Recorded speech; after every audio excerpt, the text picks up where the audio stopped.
So there are 2 million connected TVs in UK homes as of this last Christmas. And I think if you believe the manufacturers, 7 million devices by next Christmas. So that's a big market. And the question is, do you want to be there or not? On the business side, there are a whole lot of problems. And I'm going to spend a few minutes talking about some of the new jockeying for power in the space. Because with knowledge of that, that might inform when you want to enter the space. So I think a few things. Firstly, there's something I call uncoupling.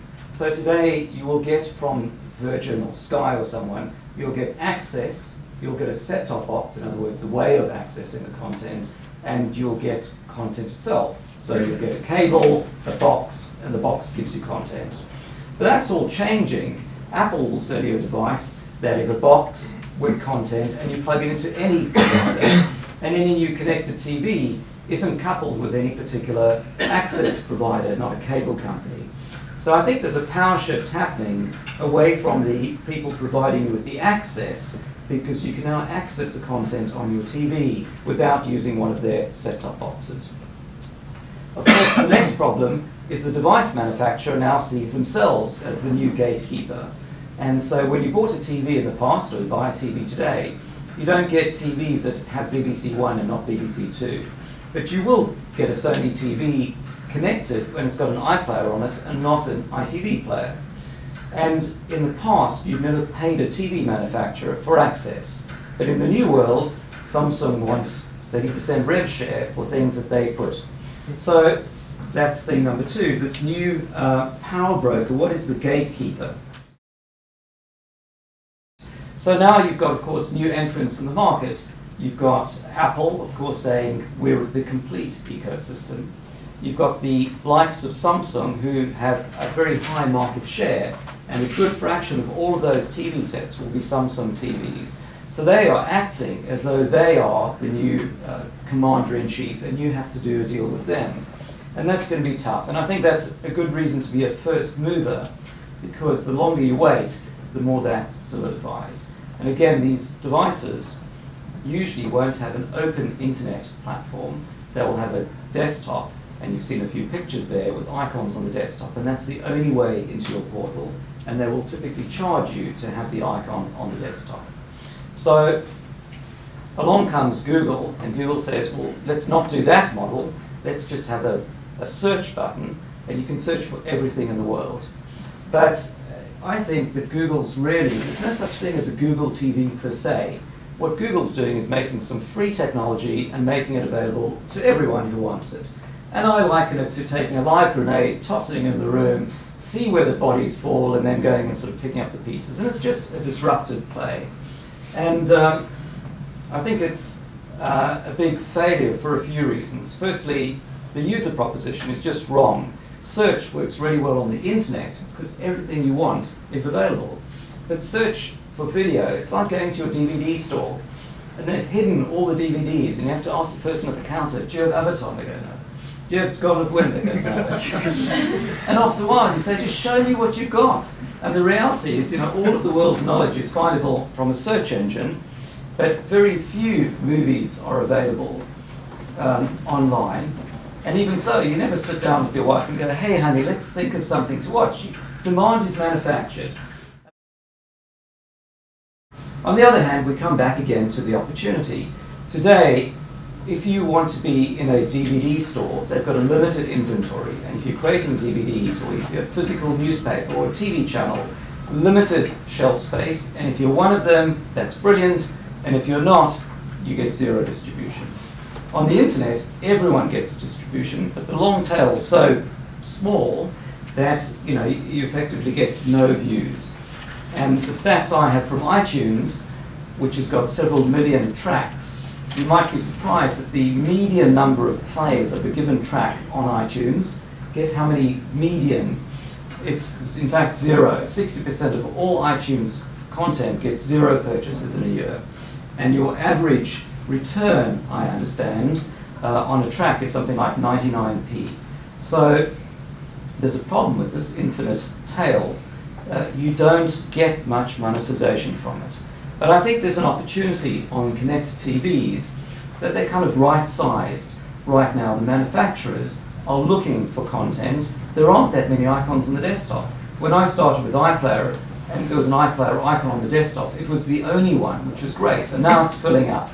If you wait another year, there'll be lots of icons, and you'll be on page 2 and so on. You may still get pushed down to page 2, but I think there is an early opportunity to be there. There are people who will just build you a portal site. So you ring 1-800 somewhere or another, and you've got your content, and they will publish it across a range of platforms and build you your app on an iPad and a Sony TV and so on. And companies like that include Ioko and Kappa Blue, and I think Kuyala is sort of in the video end of that business, Easel TV, and others. Then there are companies, if you probably don't rise to having a custom portal, there are companies that will take your content and put it in their mall. And I think the one I know best in that area is MiniWeb. And it's a nice low-cost way. They've got icons on the desktop of many TV sets, and by providing the content into their portal. The problem there is they become the aggregator, and you get that interesting new additional power play between syndication, in other words, your content everywhere, but you get no brand, versus building a destination site, but then you have to build your destination and get people to it. And I think in the future you might have an interesting concept of a mall, a place where in a mall you've got your own store, but in a bigger area. And I think that's an interesting growth opportunity. And then finally, in the space of people you can call, a company called Rightster, which is a very interesting sort of media clearing exchange in a sense. And it seems most interesting that you could go to a portal and you can upload or provide content, and in a future world, it may match content distributors with content publishers. And I don't know where they want to take their business, but I think it's a fascinating opportunity over there. But I think one of the other interesting things is you have to now trade. What do you do in terms of clear monetization today versus building audiences in the future? A colleague at the BBC gave me the latest iPlayer stats for iPlayer on these connected devices, and it's rising at the rate of 5 to 10% per week. There's a 55% increase in the last 60 days and 75% on Sony and Samsung devices, and the curve is just doing that. Now, of course, those are devices that came in the market at Christmas, but there'll be Panasonic sets out soon, Toshibas and so on, and they've all got an iPlayer, and none of them have an ITV player or a VoD. Look, innovation isn't all about lying under a tree and inspiration will come. It's these small decisions. You've decided to not put it on those devices yet. And it's in no way a criticism, right? Obviously the BBC has the luxury of not having to monetize that content, and I guess a mandate to trailblaze and push things ahead. But it's thanks to their pushing ahead that those TV devices have moved on from ones that couldn't play video and didn't have any content protection to what they can do now. TV is great because it just comes to you. And you want an interface that's channel me, I guess.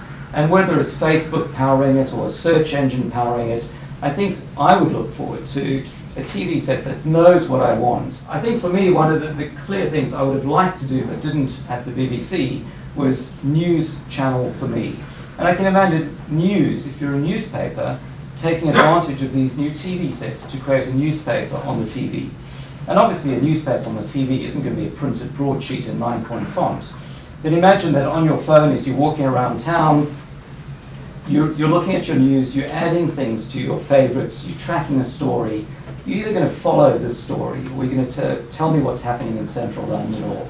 And then in the morning, your TV, which will be now in the bedroom, wakes up at 8 AM and you get your personalized news, which might be a slideshow of images, might be video clips, and it's news for you. And I look at someone like the BBC, thousands of journalists, they have 500 news items a day, but they line them together as a 30-minute news broadcast, which will, individually appeals to none of us. Collectively, I suppose, it's the average. But wouldn't it be great if they made those 30-second clips available with a personalization system? And whenever I went to the TV set, or computer, or mobile, I got news for me. My one's going to have no cricket, no Afghanistan, and a lot of tech stories, but yours might differ. I'm now working on a next-gen proposition, and it's too early to say what it is, but you'll be hearing more about it in due course.